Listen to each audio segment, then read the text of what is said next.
Welcome to the Redhead Reveal podcast, where we reveal what it means to truly connect. I'm Jenn Pinkerton, your Redhead host. I'm a psychotherapist, high-performance coach, sexologist, writer, and speaker.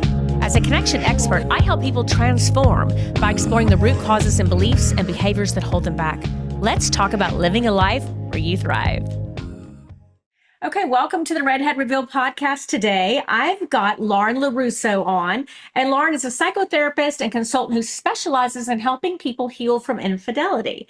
As a therapist and a sex therapist as well, infidelity is something that I see all the time and I talk about on this podcast. But having someone that truly has positioned as an expert here, I mean, I have been following you and love all the videos and all the content you share. This is something I've been really excited about. So I want to turn it over to you and say, welcome, Lauren. And I'm so glad you're here. Thanks for having me. Thank you. I'm a student of infidelity as well as someone who knows a heck of a lot about it. So I think we're always learning as well, right? That's right. Added lens for sure. I feel like when I have looked at your content and watched you, I think you have a very different angle than a lot of people. I feel like that for people who have not been following you may not realize this, and I'm going to encourage everyone to follow you at the end. But you have this different lens that's not only to the partners themselves, maybe to the person who actually has betrayed the agreements in their marriage, or relationship, but it's also sometimes from a view of the actual affair partner. And it's an interesting lens because I don't think a lot of people focus on that, but I think it's so amazingly well-rounded and trauma-informed with this idea of how infidelity affects every part and every piece. And so I kind of want to focus on that because you give so much clarity and guidance on the whole picture. And sometimes I think it's missing. Sometimes I think a lot of clinicians only focus on the person who was betrayed, not actually what was the reason for that, not actually the person that maybe had stepped outside of the relationship. What was that about? What were the unmet needs or what was the trauma there? You know, it really looking at that whole relational and sometimes systemic approach. So I really would love to hear kind of your focus on that and just tell us about your work.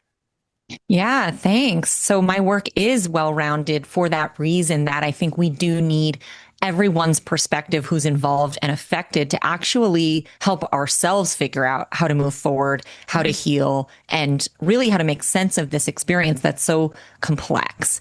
And you'll see my dog in the background. Sorry about her. All good. Yeah. And so, I think it's very easy to take the victim perpetrator stance and also just leave that third party out of it, which really never gets brought to life, but ends up haunting relationships.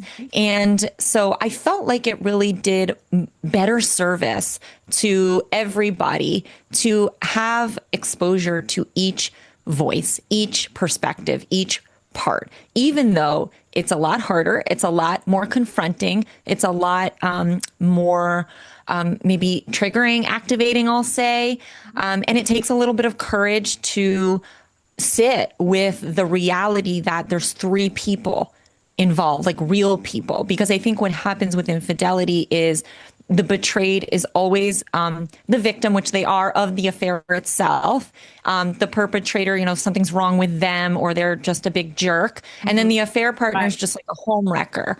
And these labels are rooted, obviously, in many layered things, but they don't help anybody. They don't help anybody understand things on the level that I think you would really need to understand things to grow and heal in a productive way that allows you to transcend any of those labels and see your real self in this dynamic. So that's what I'm out to do, is sort of like very uncomfortably just speak truth to what is usually silent and hidden in our society. And I think it's so important because up until recent years, I think a lot of people viewed if there's infidelity, the relationship's over. Versus recognizing, well, that may be true for some people, and that may be the path where people take.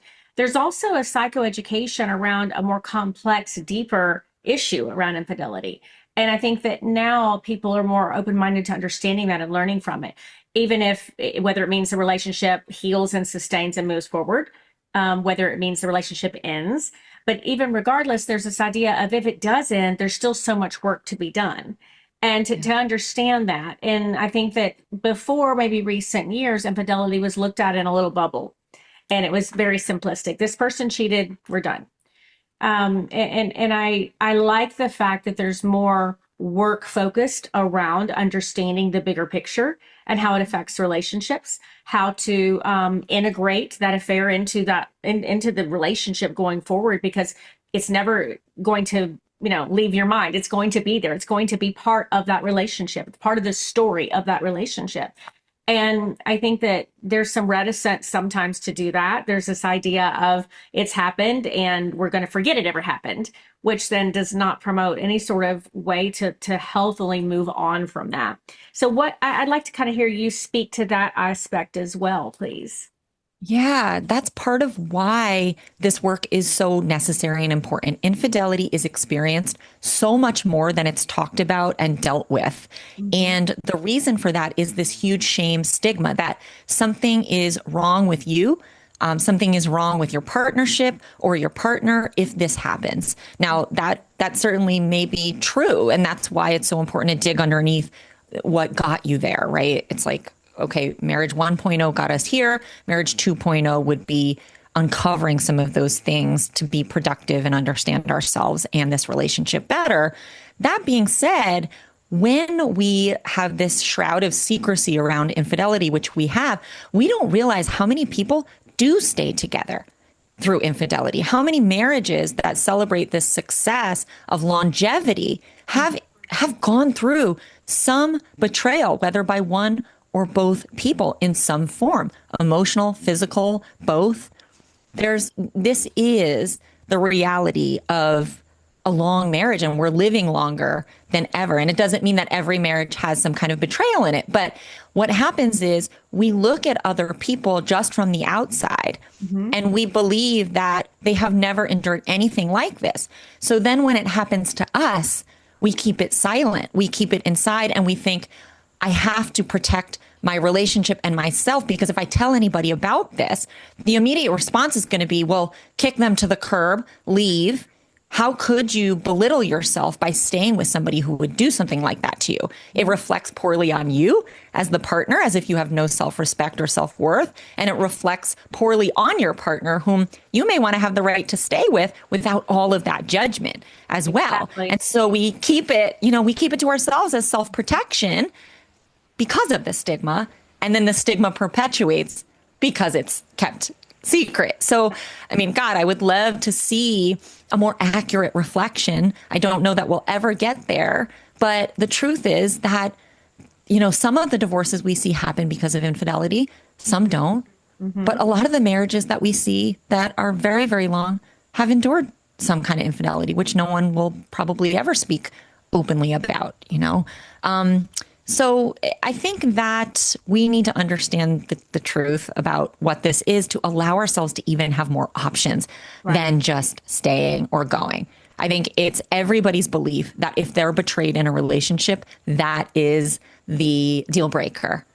And then when it happens, it's more often that it's not the deal breaker. And that's what leads to this crisis of how do we actually deal with this? Exactly. So I'm going to throw you the question that I'm always given when I work with couples with infidelity, which is, why did they cheat? $1 million question. And that's why I'm here doing this work, which is why did you do it? Why did you do it? Sometimes the reasons are really unsatisfying, like, I just wanted to give myself something. And sometimes the reasons are deeper, like, I wasn't loved by my mother, and I'm constantly looking for the love and approval of a woman. Mhm. And more, right? And so what the work is that I do and that any, good seasoned therapist in this area is going to do is going to help somebody unpack the layers underneath that. We're human. We like variety. Like I said, marriage is long, life is long. Every relationship's going to have the ebbs and flows. Maybe your sex life is struggling. Maybe you're in a milestone period of having kids or big transitions, right? And couples, they're not always going to be airtight. Like this is life. This is reality in the trenches of a relationship, which is some days I'm not even sure why I'm with you. Some days I don't even really like you that much. Some days I'm not even sure, why we're together or if we're okay. And then maybe an opportunity arises, or maybe they meet somebody at work, or maybe, you know what I mean? Like there's this moment of vulnerability, which every couple is going to have periods and seasons of vulnerability. Mhm. And it's about hanging in there or not, right? And so I think that some of it is opportunity, some of it is normal, natural vulnerability of life, and some of it can be personality styles and deep traumas and issues. And unpacking that that's the important part. I agree with that completely. What do you think are the most common misconceptions that people have around affairs and infidelity? Once a cheater, always a cheater is the big one, Mhm. which we know that past patterns of behavior are a great indicator of future behaviors. And at the same time, having worked with many people who are unfaithful, there are many people who will never be unfaithful again. Mhm. And I know that to be true because I work with them every single day. And Mhm. so once a cheater, always a cheater, it develops a lot of fear in if your spouse cheats, they will definitely do it again. Or if you do all of this work to take the risk to reinvest in your relationship, it's really not for anything because they're just going to hurt you again. That's a terrifying proposition. That and that, it is a deal breaker. That those are probably the two biggest ones is like if they cheat, you leave. That's just not true. I agree with you. I think that there's sometimes, although you would never want it to happen from infidelity, sometimes infidelity becomes the thing that breaks open the facade of the marriage or the relationship and allows for some deeper work to be done that might have never been done before and allows for growth in a way that could be really pivotal and build a very new relationship.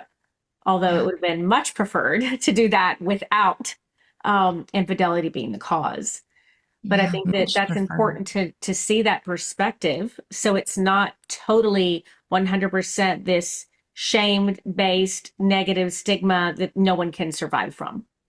What's really hard about that too, Jen, and I would be curious if you've experienced this in your practice, is that sometimes, even though we wish it didn't take that crisis, it actually needed to be that crisis because no amount of marital complaint, dragging your partner to therapy, saying you need things to change was going to be the thing that truly like destroyed it all. Yes. And sometimes the requests and the consistent asking for things to be different isn't a wake up call. Hmm. It's brushed aside. It's a temporary fix. It's, oh, I'll be better. And things never change. And then when something actually threatens the relationship in a way like I've lost that Hmm. person left through infidelity.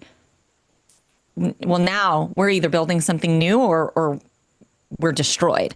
So unfortunately, it is this like paradoxical thing where do I wish that there were wake up calls before that? Of course, but not everybody responds to their relationship requests in a way that they do when it's the experience of infidelity, unfortunately. Exactly. It's kind of like burning it to the ground to see Exactly. what can happen now. And Right. I like the idea of thinking of, sometimes people say, well, I'll ask people, what are your other deal breakers in your relationship? Well, somebody might say abuse, or if they ever hit me, or if they ever did XYZ. But it's interesting how many people will live through those types of relationships and see Yeah. that as not a deal breaker. Yeah. Live with a relationship that's really toxic and unhealthy, but infidelity is the thing that says we're done. And I think so much of ego can come in the forefront for the betrayed partner in making Yeah. that decision.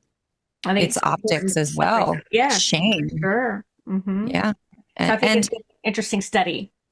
oh, it really is. I mean, we're very complex creatures, and it's so hard to know what's going to be the thing that finally is the straw that breaks the camel's back. And sometimes it's infidelity, sometimes it's not. Sometimes it's years of mistreatment in a marriage. Sometimes those marriages last forever. And there's no science to this as much as we're really trying to figure that out, this neat equation to relationships.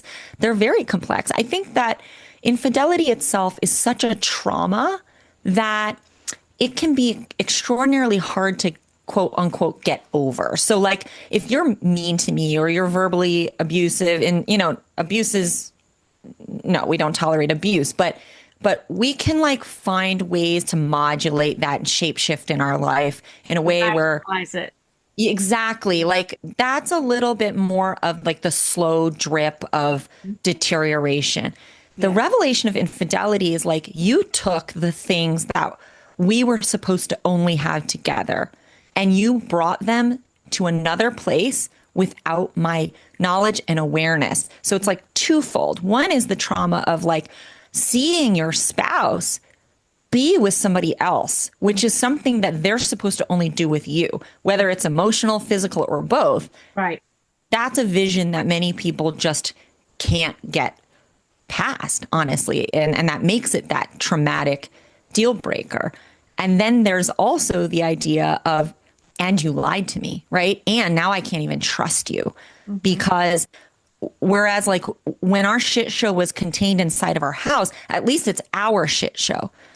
But now you became somebody that is like a perpetrator of like lies and deceit Mm-hmm. and great pain to me with somebody outside of this relationship. And that takes on a different shape. So it's gnarly, it's gnarly work. I don't recommend it, but I don't but either, but I don't think it's not avoidable if you're going to be in a relational sphere of work because it affects so many people. And oftentimes, I think there's this idea of tit for tat too, where somebody has infidelity at one point in the relationship, they get past it, or maybe it's diminished, or it's not, maybe it's emotional only, et cetera, et cetera. And then the other partner then is unfaithful, and then now the rules change. And so I see that often too. And it's such an interesting, dynamic to work through, but it takes such commitment to say, I want to try to work through this. And some couples can do that and some couples can't.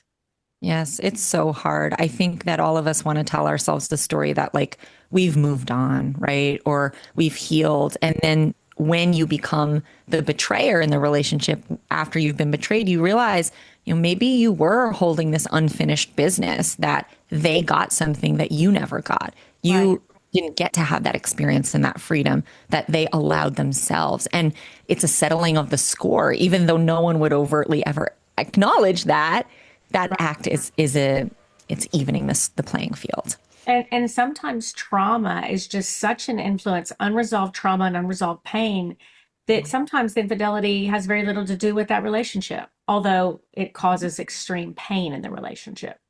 That's right. It really does. And all of us are walking around with various amounts and shapes of unresolved trauma. And most people, we're therapists, so we love working through our stuff. We love sorting through it and Right. learning about it and leaning into it and uncovering it and leveling up and all that stuff. We live our lives in that manner. Right. Most people aren't doing that.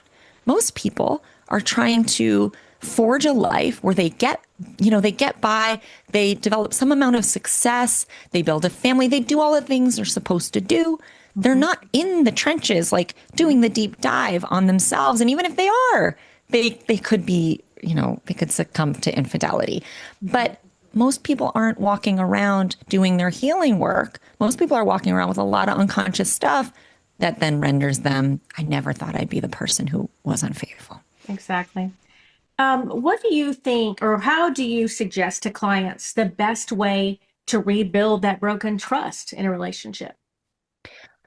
Honesty. I don't think you can promise not to be unfaithful. I don't think you can promise not to hurt each other in a way. I think that can be a setup for failure and letdown. But I think that if you can make a promise to yourself and a promise to each other to be as honest in the relationship and with each other, to be courageously vulnerable in your relationship, even if it's uncomfortable, even if it scares you, even if you hurt the other person's feelings with what it is you're sharing, but being honest about. I'd rather have that relationship than the one where we're tiptoeing around each other and we're concealing our true thoughts and feelings or desires to keep each other comfortable. So this is a new era of how honest can we be with each other. And that doesn't mean honest like how many times did you sleep together and where and were they better than me? That's not the kind of honesty that's helpful. That's sort of trauma reinforcing honesty. What I mean is, can we be honest about our inner experience? Can we be honest about our thoughts, our vulnerabilities, our desires? Mhm. I want our to circle experience. right back to what you said though, because I think that was so profound about that being almost a trauma-inducing reinforcement. Yeah. Can you touch on that just a little bit more at length? Because I think that's so important to understand. Yeah, every betrayed spouse wants the vision of what they weren't privy to. Hmm. And that can go very far. And people may want very detailed accounts of the intimacy and the nature and the experience so that they are no longer on the outside of it. Frankly, it's a control thing. Infidelity strips your control from you. So if I know what was happening, if I know what your experience was, I'm taking some of that back from me. But when you are finding out about things that you can never unknow, never unsee, you just have more visions. You just have more things to contend with in your mind that are already done. They've already happened to traumatize you in the present and Right. now deal with in the future. Now, I think that knowing what you're dealing with can be important because sometimes that's an important way that you gain information about, should I stay or should I go? Like, are the behaviors this person engaged in something I really can live with? Hmm. And that has more to do with the broad strokes, though, than it does the gory, juicy details. And those gory, juicy details, people really get after, but I think it's because they want to get in on it. They really want to reassemble some semblance of the thing that they were left out of. And they're doing that quite blindly, quite traumatically. It's a trauma response, to want to regain safety, Absolutely. but it creates more trauma. And that takes a long time to work through in your mind and your body.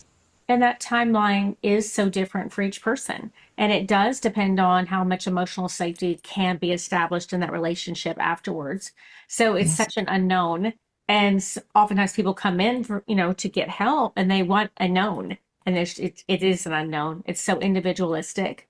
Yeah. It is an unknown. And the truth is, your partner did something that didn't involve you, that gutted you, that betrayed your trust, that destroyed your understanding of yourself in the world and them in the world. And is knowing more about the details going to change that? You know, no. So the truth is we're Right. still dealing with that main issue. Right. But sometimes we just want to know what we're dealing with, and everyone's different. So all I can do is recommend that you don't get those visions that you can never unsee. But some people just really need that, and who am I to say, that they Exactly. they I agree can't? with that. So if we're going to think of the three perspectives, the person who was betrayed, the person that did the betraying, and this, affair partner, so to speak, what is one tip you would give to each person from their lens in their struggle with managing this experience? Mm. Empathy is the issue here. And so that's a broad stroke piece that I could say would change the game for each person. What happens with betrayal in an affair is there's a triangle, and there's the betrayed spouse, the unfaithful spouse, the affair partner. And each one is very much siloed in their own experience, which is exactly why I'm doing the work I'm doing to show the different experiences because we lack true empathy for the experience of the other. And we drench ourselves in our own experience. So if we have the affair partner, their experience may be focused on, I want this person to leave their marriage. And they're telling themselves stories about the relationship that allow them to behave in ways that are compounding the pain for other people. They're not thinking about or having empathy for the reality that there's a spouse at home who believes that that person, their husband, their wife, their spouse. And when you take time to think about the other parties involved and have empathy for that person's experience instead of demonize them or dismiss them or minimize them, that can give you pause that is healthy. And likewise, for a betrayed spouse, that empathy is important as well. What is the experience of my unfaithful spouse? What are they feeling? What even is the experience of this other person who entered my relationship? What was their understanding of things? They had an understanding of things that allowed them to transcend some, values and boundaries as well. And that helps you take yourself out of your little tunnel Right. vision where it's just pain and suffering. And it helps you actually access the parts that can learn and grow. And then most importantly, the unfaithful spouses really need empathy because I think when you haven't been betrayed, you don't know what it really does to your nervous system, to your mind. You do not understand the trauma it causes. And there's a lot of impatience and frustration. And that's their own shame taking the main seat to say, I don't want you reminding me about this. Do you have to ask me about this again? Why are we already talked about that? Well, that's like, no, take yourself out of your role of being protective in your guilt and shame and think about what it would be like if your spouse had done to you what they've just understood you've been doing.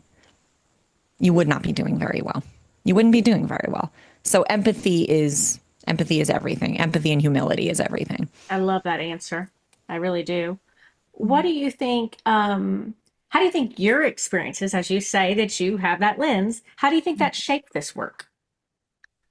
As a therapist at heart, we always want to be putting ourselves in the seat of other people. And I brought that to my own experience when I discovered my then husband's infidelity.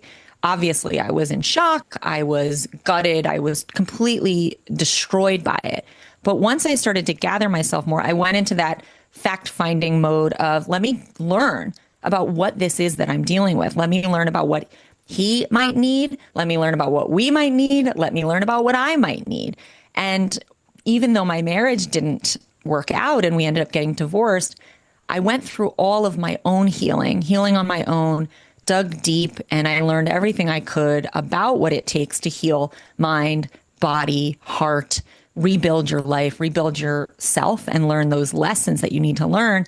And then I took it into this work. So I think I bring that empathy that I always have had for the experience and the non-judgment of a therapist. But I also have lived it. And I think that without transferring my experience, because that's why I needed to wait a while to actually do this work on a professional level, without transferring my experience, it truly just gives me a palpable understanding of what people are feeling. And when you're so alone in that experience, there's nothing more life-saving than understanding that you're not in it by yourself. So I think that that's what allows me to do this work in such a meaningful way. Hmm. And I'm just grateful I get to do it. Honestly, it's life work. It absolutely is. What has surprised you the most in working with all these people that have struggled with infidelity? The thing that surprised me the most is, first of all, that I really love working with the unfaithful spouses. And I am surprised at how many people are shocked at themselves that they became the person that they would have judged, Mm. that they never thought they would be. And there's something in that I'm still, sorting through and gathering about and trying to figure out like what happens in that moment where you split into two and you go from being the person who never thought you would do anything like this to the person who has. Hmm. And how do I help somebody reconcile that and bring that together? I mean, it's about self-acceptance and self-compassion and understanding yourself on more complex levels than just I'm someone who would never do this. But I think that's the most fascinating part because you have obviously people who have, variable amounts of narcissism who will have affairs, but then you have people who truly, like you and me, they just never would have imagined they would have done something like that. And it's And the they do. shame. It's that Yes. shame that is so all encompassing. When I work with people, that is the biggest figure in the room is that shame. Yes, it is. It's so much shame. And how do we live with shame? I mean, it's Brene Brown, right? Shame keeps us small. Shame keeps us silent. Shame just, it just stifles us. And so part of it is bringing that shame out and looking at it and like accepting that part of you. Hmm. Okay, you have done something that you would have judged someone else for, that you would have thought someone else was a horrible person. Well, now you've done that. Right. How do you accept and incorporate that part of you into who you are Right. instead And of reject reconcile it? that. Yeah. Exactly. It requires some work, some self-healing and some integration work, but you have to. And the love, you mentioned that self-love and self-compassion, and that's very hard for people who sit in that place. Yeah, Mhm. it really is. But it's the only way. And I think sometimes people think they have to suffer in shame Right. forever because if they don't, they're not doing their penance for what they've done. And it's not about that. It's not this flip self-forgiveness.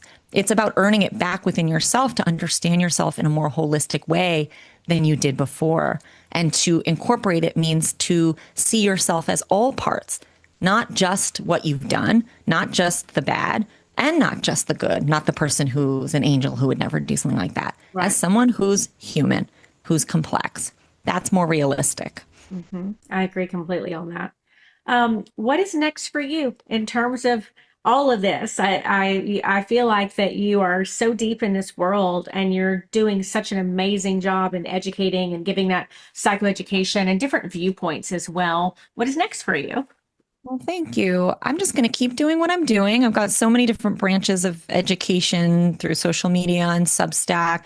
I also have a book coming out January 6th that launches. It's called Beyond Wonderful. Infidelity: How to Turn the End of Your Relationship into the Beginning of Your Life. And I'm really excited about that book. I poured my heart and soul into it. And I think that it's the kind of book that, even though it's written for a betrayed spouse self healing, anybody can pick it up. And it's truly a healing guide for everybody. Everybody can take something from it. So honestly, I'm just here to receive and continue to do this work and see where it brings me in service. But I uh, can't wait to read that book, and I think it's going to be so thanks. helpful to so many people. Thank Well, you on the so Redhead Reveal podcast, we always have a question that was left by a prior guest for the future guest, and we carry that forward. So I'm going to give you your guest question. The last guest here said, "What do you not want people to know about you?" much. I don't let anybody take care of me.